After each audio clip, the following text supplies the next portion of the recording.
Hi, welcome to another episode of the Experience Talk Show. If you're just joining us for the first time, this is the Experience Talk Show. Here is a platform where we talk about experiences from all walks of life.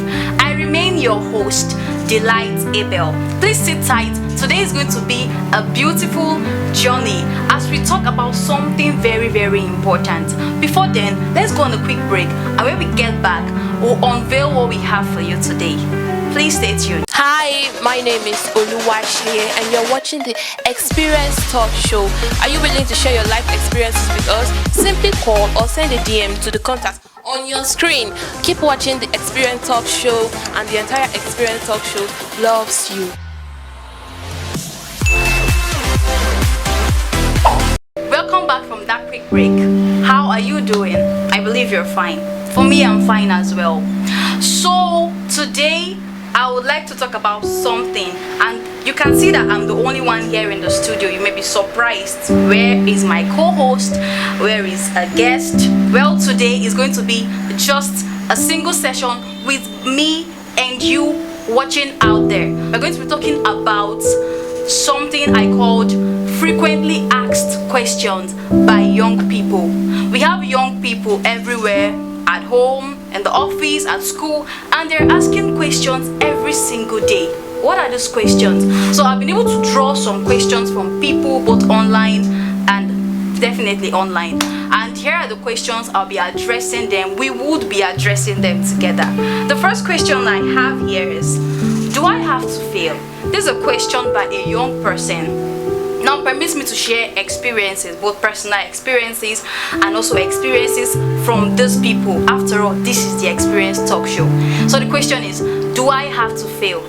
I know you may have asked yourself that question, do I have to fail? Let me share my own personal experience. When I was writing WAEC, when I would be writing my first WAEC, I had high hopes. I wanted to study medicine and surgery actually. So I got the ball rolling, my belt was tightened, I wanted to make all my papers, but then something happened.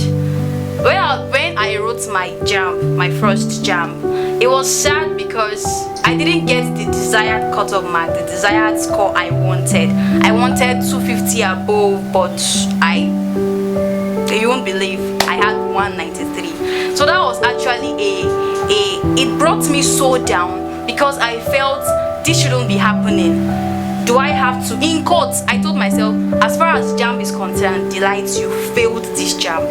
And now guess what? I thought that was the end. But that same day, I was having WAEC, I think mathematics exams to write. I went to school in that mood. I was not happy.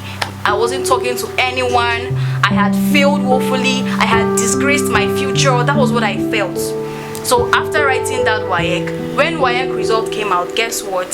D7, the same mathematics that I was going to write when I failed my JAMB, or rather when I got the score I didn't want to. So I failed that particular subject. Now at the long run, I got to realize that what really happened was because I allowed the failure to detect my next line of action. So because I, in quotes, failed JAMB, I let it to affect how I was going to handle my WAEC. And mathematics was the only subject that had issues with that year. So I sat down asking myself, did I really have to fail? Was it necessary? Do I have to fail? Do I really have to fail? Now guess what? The next year I wrote NECO, and I made my maths that year. It was beautiful. But then guess what? My chemistry and physics had K-legs. So I couldn't use my NECO result alone. I couldn't use my WAEC result alone. What happened? I had to be combining both results. Subsequently, I kept asking myself, and that's what sprouted this question today. Do I really have to fail? Well, I can say you don't have to fail, okay? But sometimes failure is necessary, because if you don't fail, you may not really get that lesson you are looking for. I have come to realize that people who fail at something become best at that thing. Why? Because they get to see 1,000 ways why 1,000 ways in which that thing can be done. Take for instance Thomas Edison. If you're a science student, you should be familiar with this story. If you are not, go and find out. That's your assignment. Thomas Edison, he was known to create this bulb filament that would glow in a vacuum. Now something happened. Some research had it that he failed 99 times. Other research said he failed 999 times. Some people said he failed 1,900, whatever it is. The fact remains that he didn't fail once, he didn't fail twice, he didn't fail 3 times, he failed several times. So the question is, did he really have to fail? Was it necessary for him to fail? But today we see the result of what he has done. I want to tell you that there are so many inventions that we have today. Most of these things are not just something that happened once. They are a result of several failed attempts. So if you are failing at something, or if you just failed at something, it's not a license for you to beat yourself hard. Rather, it's for you to ask yourself, instead of asking yourself, did I have to fail?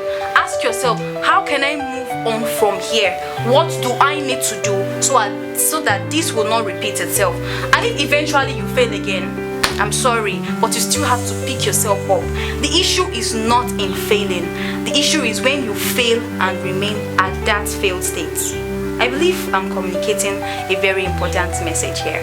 So this brings me to my second question.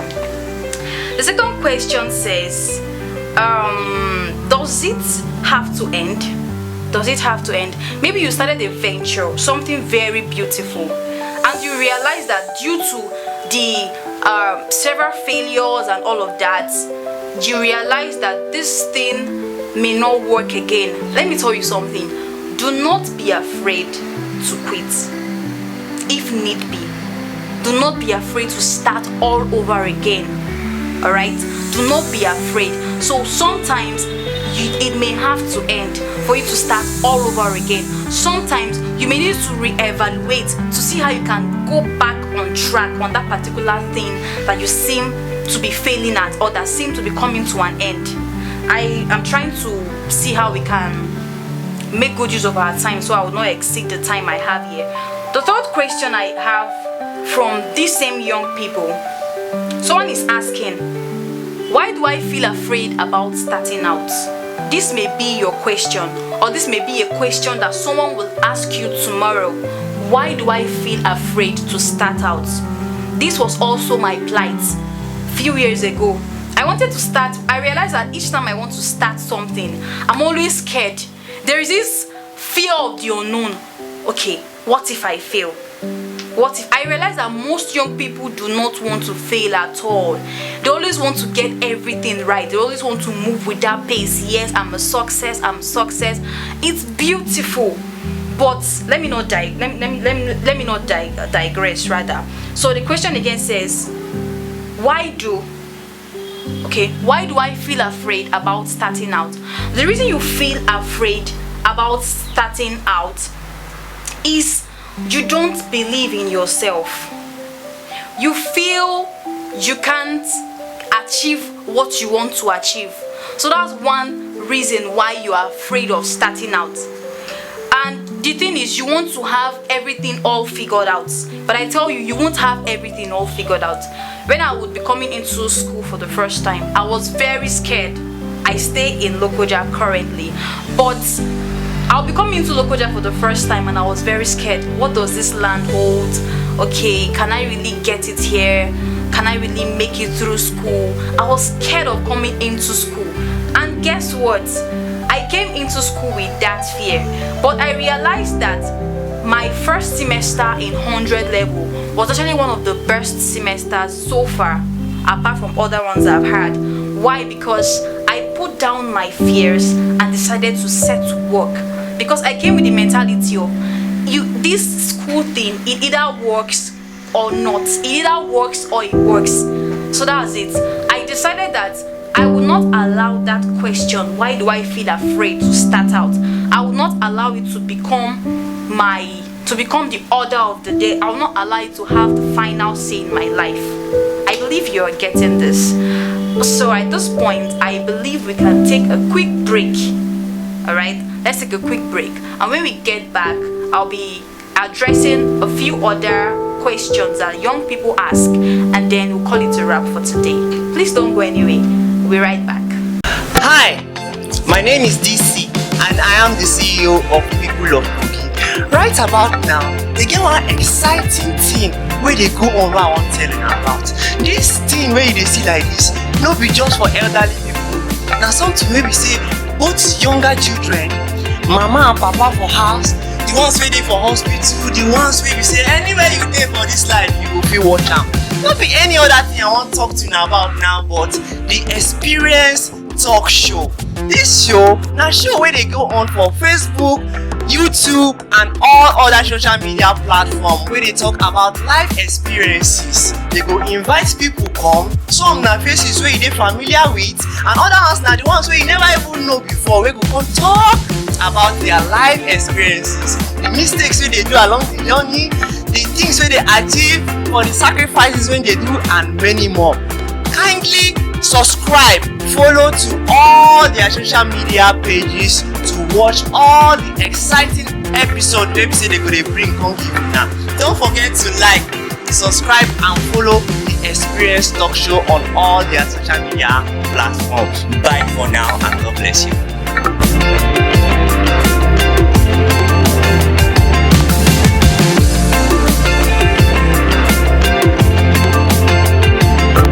Welcome back from that quick break. I hope you made good use of it. Let's get straight to where we stopped. Now the next question I have here is, why do young people give up on their goals? This was also asked by people online. Why do people give up on their goals? I would say the reason people give up on their goals, there are so many reasons. It could be lack of support, it could be lack of funds, it could be societal pressure, it could be lack of vision and purpose, or lack of vision and mission, it could be lack of direction. The list goes on and on. Now I will tell you that it's called a goal for a reason. Let me give you an instance. Let's assume this is a football field.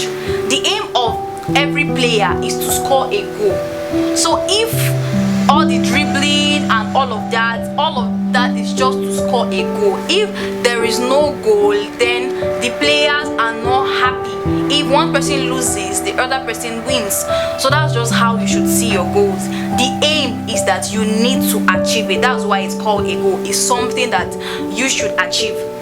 So it could be lack of direction. Maybe you need to address it. Maybe you need to sit down and plan. Maybe you need to have a direct vision and mission for your goals in order to sustain those goals. It could also be societal pressure. Now I will tell you that society will not always be in support of what you want to do.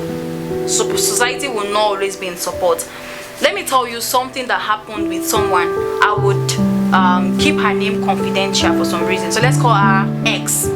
Alright, X is she loves to act, right? She loves to act, she loves to sing. She sees herself going up on stage and doing amazing things. But guess what? Not just her family, but also society. The pressure was much. You can't make it there. You better go chase a career. You better go to school. In fact, our parents will tell us that what education is the key. But right now, some people are saying that education is the key, although they've changed the padlock. I don't know how true it is. So now this particular person, because of that, she lost her, should I say she lost, or she buried her goal because of all of the pressure. She could not achieve it. So I tell you that society will not always be in support. Why? Because the goal is not meant for society, it's meant for you. You are the one who has that vision, you are the one who has that goal. So it is right for you to push your vision regardless, knowing fully well that there will be setbacks, but those setbacks should not be the destination. I believe that is a point taken for you. I also have something very, very, very important. It says, is sexual purity really important? After this, I'll address the last question and that will be all. Is sexual purity really important? This was asked by a student. Now let me tell you another experience. So there is someone again. Her name is, okay, let's call her Diane. All right. Diane believes that whoever she loves, all right, romantically, should share her body with this person. Okay. And then imagine Diane now being in love with Frederick, and she shares her body with Frederick, and somehow it failed.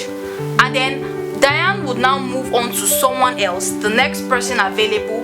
Maybe that person could be John, and then she shares her body with this person. And there is something you need to know about being intimate with someone you're not married to. When you are intimate with someone, you are joined with that person.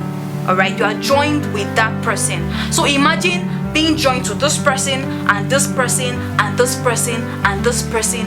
It will leave you emotionally damaged. So people want to take away God and say, let's take away God.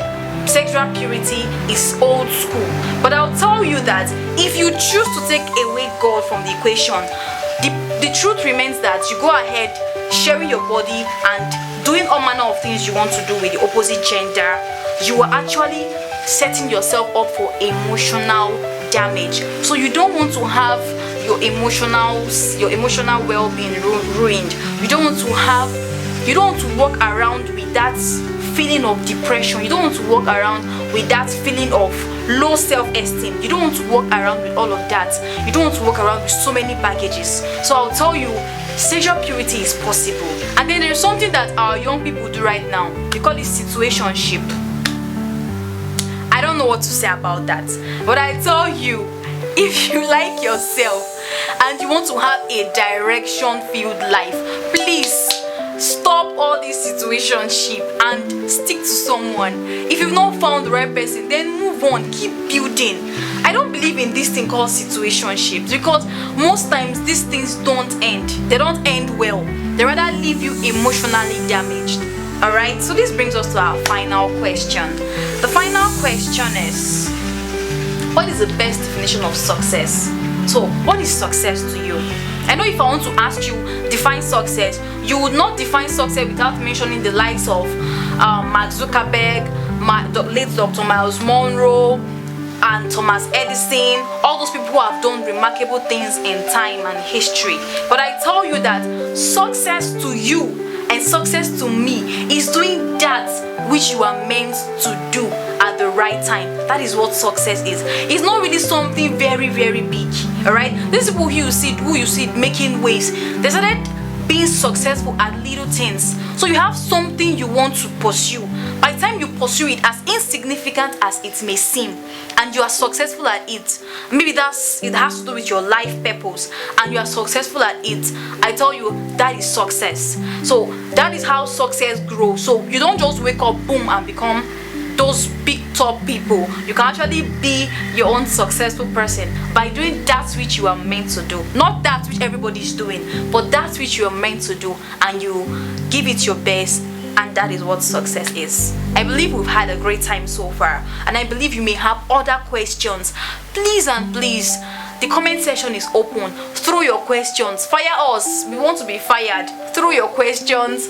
Ask your questions. You can share your experiences, or probably you could reach out to us one-on-one and we could book a session with you so you could share your experiences. Or maybe if it means you come into our DM and letting us know what you want the world to know, go ahead, feel free. We've had a wonderful time so far. I don't want to keep you waiting any longer, but before you go, do well to like this video, do well to subscribe, do well to drop a comment and let us know that you are following us. If you're not following us, there will be no updates for you. I'm telling you the truth. Take this truth from me for free, right? And please click on the notification bell so you get further updates from us. I believe you will have a great time after this video. Until we meet again, do take care of yourself and know that I love you from the bottom of my heart, from the depth of my heart. I love you so much. Thank you for staying with us. Thank you for always following us. Do have a lovely day. Bye for now. I remain your host, Delight Abel. This is the Experience Talk Show. Stay well and take care of yourself. Bye. Thank you so much, our able presenter, Mrs. Hey, wait. She's not married though. I'm married. She's single. She's single. She goes to finish school. If you apply, we will get the form is prepared. Actually, we want to especially say thank you for watching out this interview section. What happened again? Make us go where? Okay, I better remind this guy. Okay, thank you very much for watching our program. We appreciate you so much from the bottom of our heart. All right.